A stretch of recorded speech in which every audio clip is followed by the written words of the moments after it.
Oh, morning. It is a lovely morning. Early, a little fresh, and I'm heading up to Northampton, a city that I don't know I've been to before actually. I think I might have been there once, but it involves a bus journey and a tube journey and then a train ride. And I'm going up there to hang out with all the cool kids who are doing YouTube stuff. I should be seeing Andy there. I think Matt Smith, Badger's Workshop, is going to be there as well, and a whole host of other people that I don't know. So literally a journey. I'll see you in a bit.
Also a public space.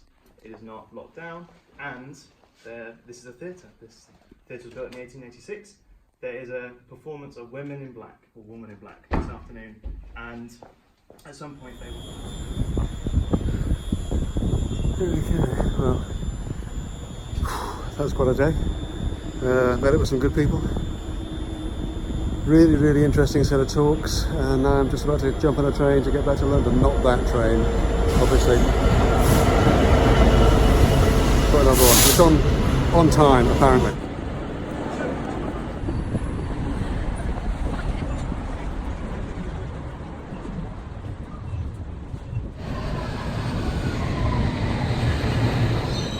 So that was an event in Northampton called the XYZ Summit 19. It was hosted by a talent agency called Ziggurat XYZ, and we had around 40 attendees. It was a private function, invite only, and the attendees were all content creators who use YouTube in a variety of different ways. You have to excuse me, I've got a whole load of notes up here and more notes down here that I'm sort of referring to because there's a lot to say in this one. A lot of folks in my area, in the sort of maker, woodworky type space. I met up with Andy, which is great. Also met Matt Smith from Badger's Workshop, who I knew from Maker Central.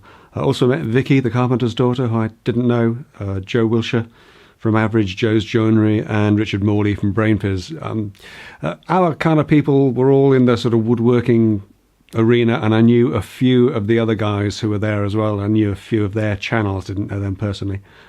And I was aware of a few other people, but an awful lot of people there I'd never heard of before. And what was really interesting was that some of these people had really big channels. There's a guy called Matt who has a channel called DIY Perks, which I'd never heard of, but he's got over 1.5 million subscribers, and his videos routinely get millions of views, and he puts out just one video a month.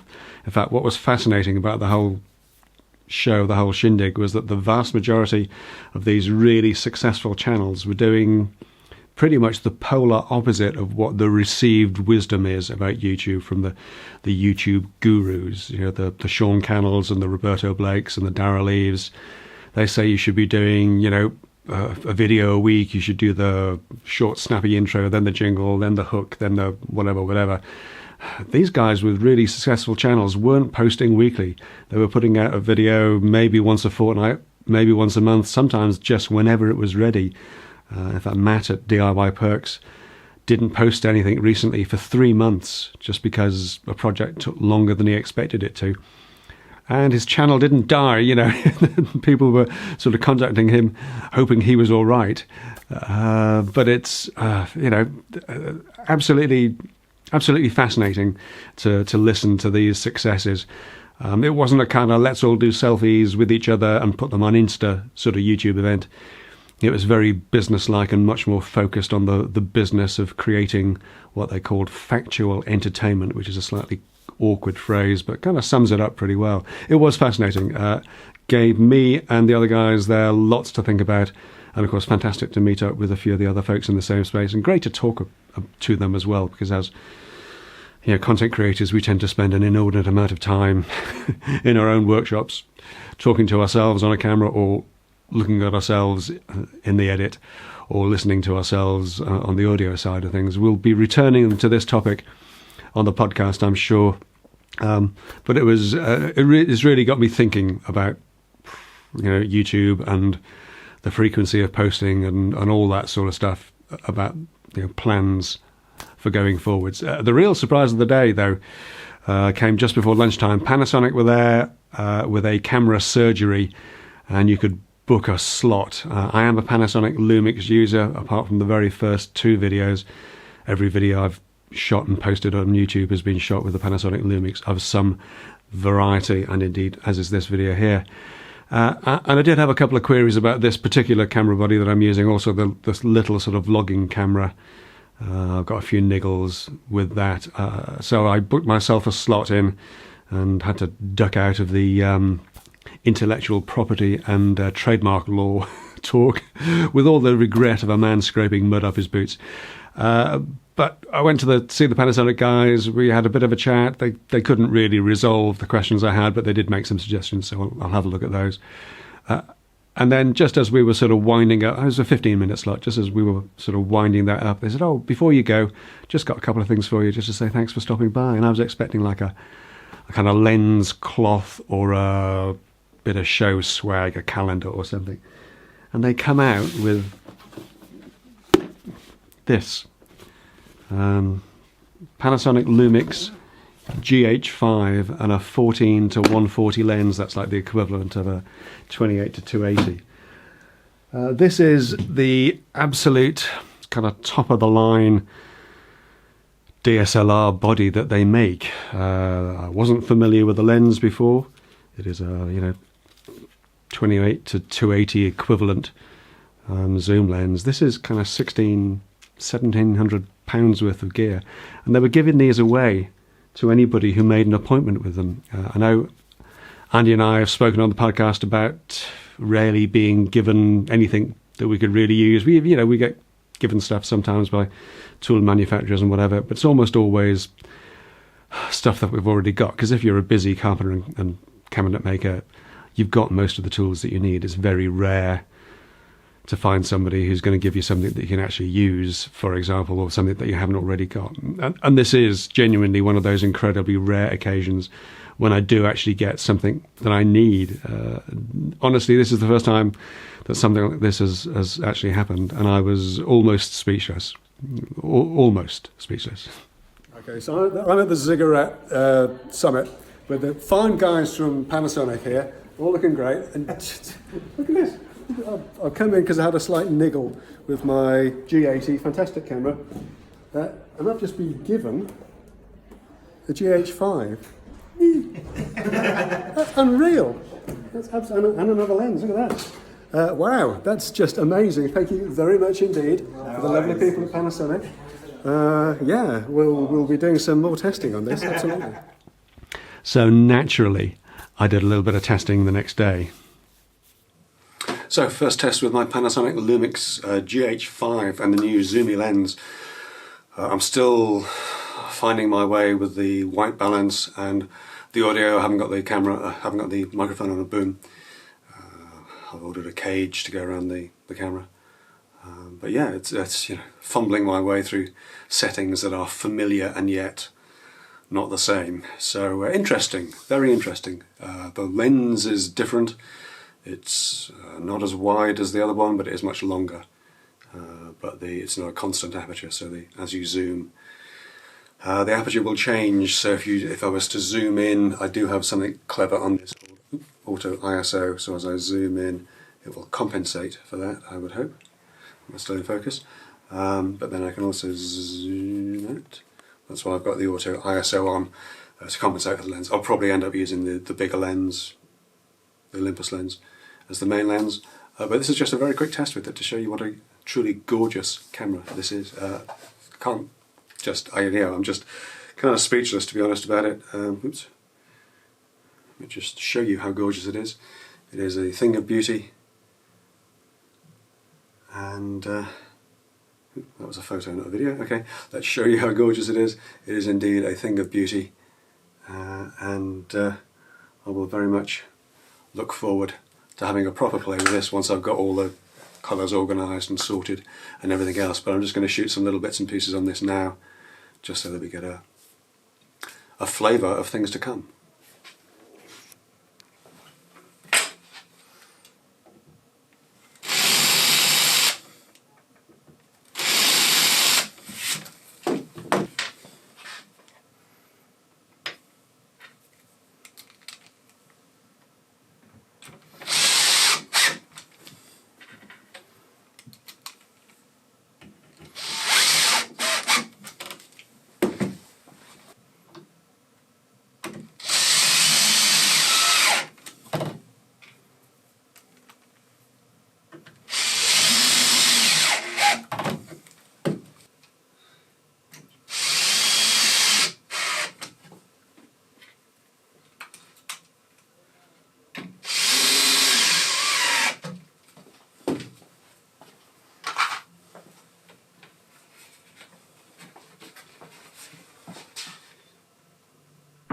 Okay, fun test. I've got the microphone plugged into the microphone socket now, which is always a bonus instead of the headphone socket, which is what it was before. So we are now recording from that little microphone. At least we should be, but I haven't got audio levels on screen for some reason. Anyway, yeah, so love the lens. Camera's lovely, but love the lens, love the long lens. Being able to throw stuff out of focus nicely is really good.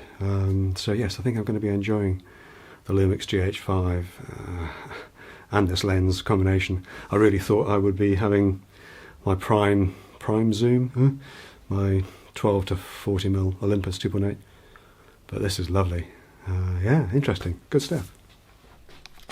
So again, I really am blown away by this. I've been having a few niggles with the small camera that I use for the overhead shots on the overhead rig. When I moved to shooting 4K, I bought that one particularly because it would shoot 4K video, because I had in the back of my mind moving to shooting 4K videos, as this one does. And the little camera, it will shoot 4K video, but it'll only do it for 4 or 5 minutes, then it shuts itself down to prevent overheating, so it's not ideal. And I've actually been looking around to see if I could pick up a second-hand GH4, the previous generation of these, but they're all a bit too pricey, a bit more than I'm prepared to pay for them.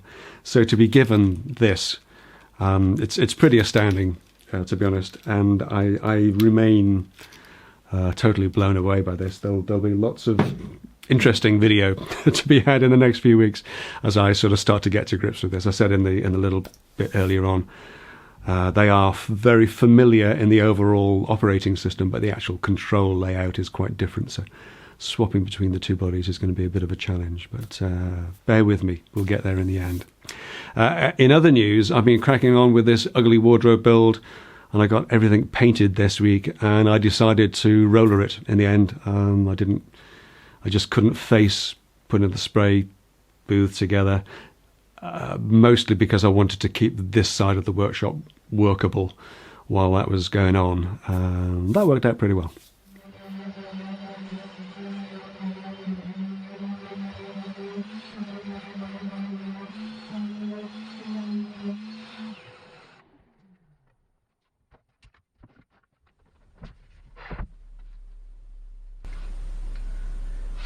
I know they're probably not an obvious workshop accessory. Noise cancelling headphones, active noise cancelling headphones. Absolutely brilliant for sounding.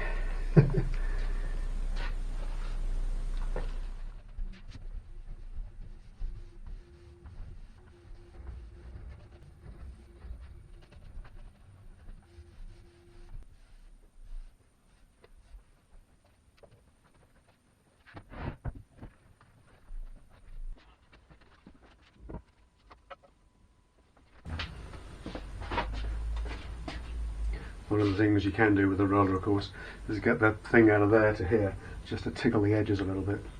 Makes life a lot easier.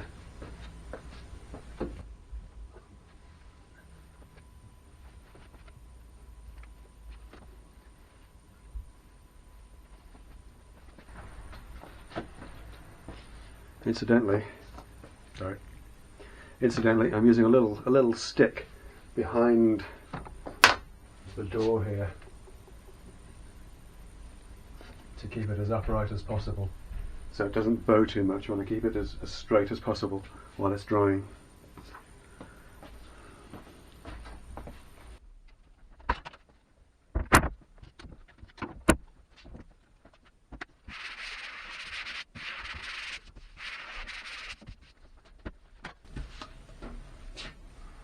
Uh, 9-inch roller sleeve, mohair roller.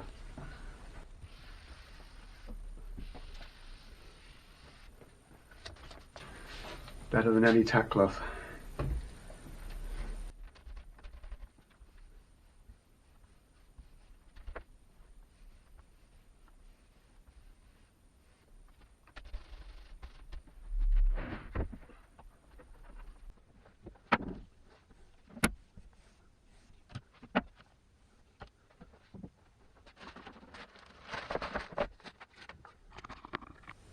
Okay. You do get faster at this. That's just not even 2 hours and 3/4 to do a third coat on everything. So yeah, and of course the cleanup is really quick and easy. So we'll let that dry. The couple of bits that may need a little bit of touching up, a little bit of tickling, but we'll let that dry thoroughly. Then I can get the handles on the doors and the slidey door gear stuff up on there as well. And then it's a question of, I think, getting it wrapped and ready to install. So I'll be installing these in the coming week. In fact, I'm doing these Monday, Tuesday this week, so tomorrow and Tuesday. And then the other bit of news was that I started pulling my vacuum apart. Because one of the benefits of rollering, as I said earlier, you get this half of the workshop empty. And I was just poking about with a Festool vacuum. I do have a bit of a problem with Festool in the repair side, and I might do a video about this, but basically they will only repair things to a new standard, and that's great because you get effectively a new tool with a 6-month warranty on it and all that. But it does mean that they'll fix things that I don't really care about. Plus there's the hassle of shipping it to them, and the biggest headache is if the price of the repair comes in too expensive, they ship the thing back to you in pieces. They will not reassemble it, which means that you get all the pieces back, but you've no idea how they came apart. Anyway, I decided to start poking around on the inside of my vacuum. I'd done the basic continuity test on the cable, and that seemed okay. I'd had a chat to my dad about this kind of stuff, and he said he had an intermittent problem once with a break in the cable, so I pulled the cable off and replaced that with a temporary one, and still nothing doing. And then I ran a couple of other tests. I thought I'd check if I was getting power out of the socket on the front, on the onboard socket, and I was getting power out of that, which kind of suggested to me that it wasn't an obvious kind of knob or switchgear kind of thing, but just something that was stopping the motor from running perhaps. And right then the penny kind of dropped with me. Well, what could it be that would stop the motor running? Of course, I went straight back to my old TS55, my original track saw. What was wrong with that? Well, that was brushes. So I started pulling this apart carefully, trying to... it was the end of the day, and I wasn't wasn't in the mood to be shooting any video on it. So I just sort of took it apart carefully. I think I can remember how it went, but eventually I got to the brushes, and true enough, one of them is absolutely fine, and the other one has that little telltale springy pin that comes out of the top of it just here, which is the Festool safety thing. When they get worn to a certain degree, that pops out and prevents the brushes from making contact, stops the motor from running, which stops it doing any damage to itself. So I ordered another pair of brushes. They sent me the wrong ones, of course they did. So I've got another pair ordered. Fingers crossed I'll get the right ones, and hopefully that'll be it. Hopefully I'll be able to get the thing back together. To be honest, if I can't get it running again, then I'll probably just sell the parts, because they're, they have some value. But it is the kind of slight niggle that I have with Festool on the repair side. That there's no halfway measures, and I understand why they do it, but it is a bit of a nuisance, and it is a little bit of an irritation. But that's kind of it for this week, I think. There's still lots going on. I've got this install of these ugly wardrobes to do next week, and also I think I'll be installing the silly little job. It'll be a silly little install, so should be able to shoot some video on that as well. But I think, and there's other stuff. We'll talk more about that later on. But yeah, good stuff. Good week, very productive, very, very interesting, and definitely looking forward to having a proper play with this. I've ordered a cage for it so I can mount stuff on it. I ordered some more batteries, of course, because you can never have too many. And I'll be picking up a few other bits and pieces as well. But yes, so far, what a week. Hope yours was a good one, and I'll see you next time. Take care.